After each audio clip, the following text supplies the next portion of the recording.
Right boys, today we're talking all things gold and gold farming. Gold's very important in this league for a variety of uses. It is Kingdom's March and the currency exchange. There's also gamblers on the black market, etc.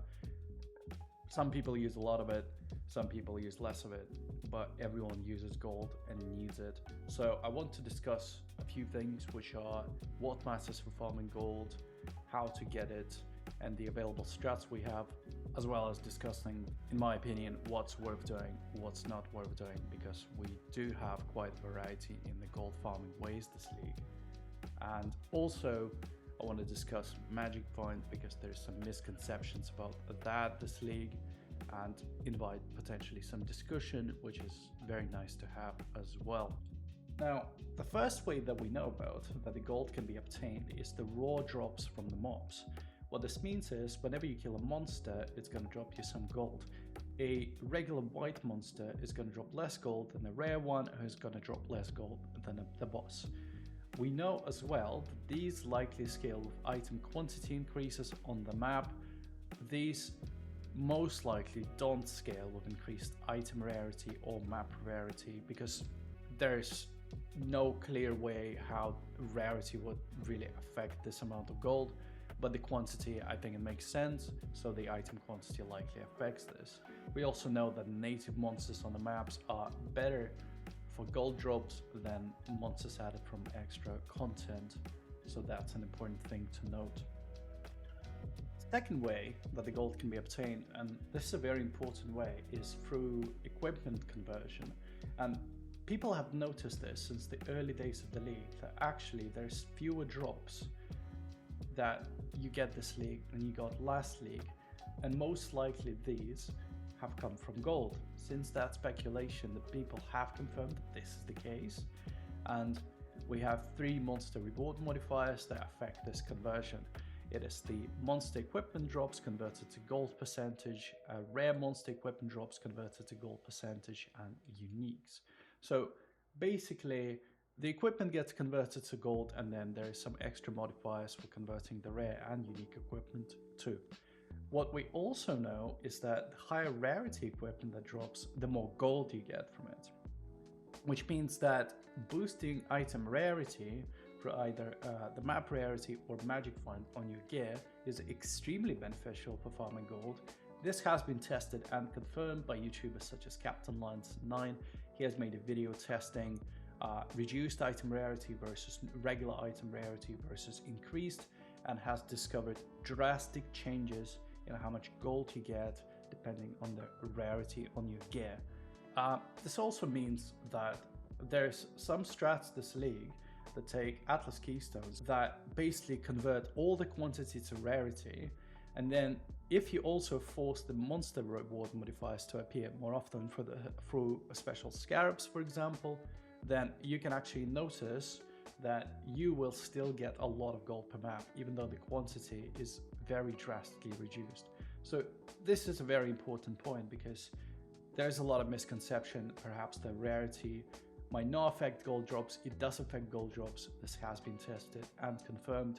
So if you're looking to farm gold, you do want magic find on your gear wherever possible. Now, this is a showcase of a tier 16 gold farming strat. This is farming gigantic rogue exiles. This is a very popular strat this league. A lot of people have made videos on this. This really works, and typically you're gonna have some variation of this on the Glacier map, which is both very short and has unique bosses at the end of the map that also drop a lot of gold. As you can see, I'm getting a real ton of gold from this map, so this is quite nice. I think per map during the strat you'll be getting around 70,000 gold or something like this, so a very high amount. The downside is it is extremely rippy, and on my character, which is way over a mirror in terms of the cost, I actually found it more difficult than almost any tier 17 strat I've done, just because the rogue exiles can be very, very difficult to deal with. And the second downside of these strats is that the amount of currency you get might actually be quite low.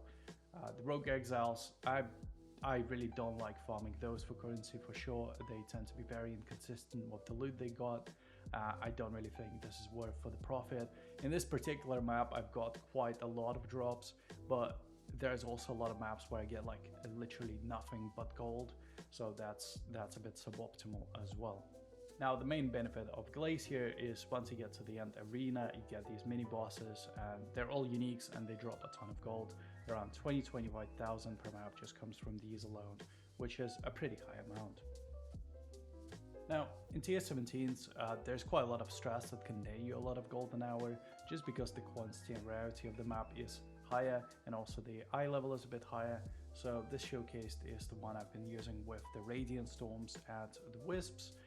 Basically, we put rare mobs on the map, then we're gonna boost them through the Scarabs, and this strat has been netting me around 75,000 gold per map, as well as pretty consistent currency. So I've been making around 20 div an hour pretty easily, pretty consistently, just because the boss fragments drop and some extra loot on top of that. Now, my opinion is that tier 16 farming strats this league for gold are not really worth it, and I'll explain why here. If you think in the difficulty level, you have a tier 16 farming strategy, and this is strategy people will do either in the first days of the league and then advance to tier 17s, or they will stay doing it for the rest of the league. If they prefer it, that's fine.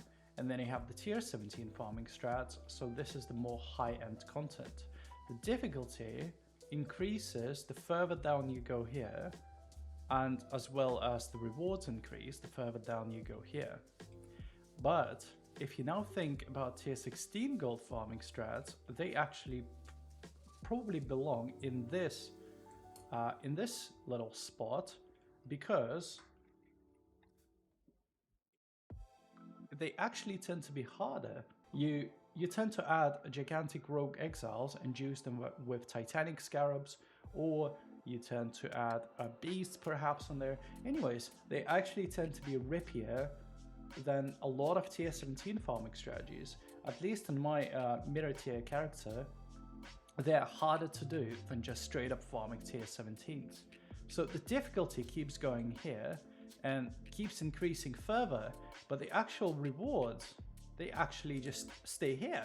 I don't think you get more rewards here than you do from tier 17s.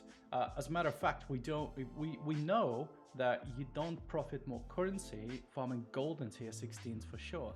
You might profit a bit more gold, but the question is, why would you bother farming tier 16s for gold if you can farm tier 17s, get comparable results, if not better, and get more currency too? I don't really think it's worth it. It's like, you're going to be farming gold, you're not going to be farming currency, and whereas you could just do both in tier 17s, and it's probably going to be lower in terms of difficulty too. I mean, compare the Rogue Exiles farming strat in tier 16s, it's going to drop you like probably 70,000 gold per map. The maps are quite fast, you can probably do them in around 2 minutes. So you profit a lot, but you don't profit currency. Or you can do the Radiant Storms. On my character, it takes the same amount of time, probably slightly longer. So you might end up netting a bit less gold per hour, but then you get a lot more currency too. So all in all, I think the best spot to farm gold is going to be this one in tier 17s, just regular strategies. I think the gold farming strategies in tier 16s this league are just not worth it. They're interesting from the theoretical standpoint, or perhaps if you're looking to do something unusual, but I don't think you should be doing them for actual results. It's not worth it. Now, with this in mind, what I think you should be doing, if you're looking for gold, you can do two things. You can run a regular tier 17 farming strategy, for example, the cheaper ambush or ambush of containment, whatever. It's still going to give you a good amount of gold per hour. I think it gives you like 40,000 per map. The maps take a bit of time, but you're going to make also a lot of currency. Or you could do a strat like this. You could put rare mobs on the map, or you could put rogue exiles on the map. You can put magic mobs on the map, and then basically just boost them for scarabs. In this case, you can put Adversaries plus Nemesis with Radiant Storm. This is excellent for farming gold. This one can be a bit hard because of Wisps, but then you can swap the Wisps for second Adversaries if you want. You're gonna get roughly the same amount of gold per map and the currency as well. a lot easier to do, and you're gonna get, you're gonna get the best of both worlds. So I think if you're looking for a gold farming strat, to summarize, don't do tier 16s, roll tier 17s, just do those. I think tier 16 gold farming is a bit of a no bait, if I'm honest with you. So it's very interesting from a theoretical standpoint, but I don't think it's really worth it. Right, thanks for watching. Like, subscribe if you like the content. You can leave your comments down below. I'm happy to discuss what I've just said as well with anyone who wants it. Yeah, thanks for watching, guys. See you later.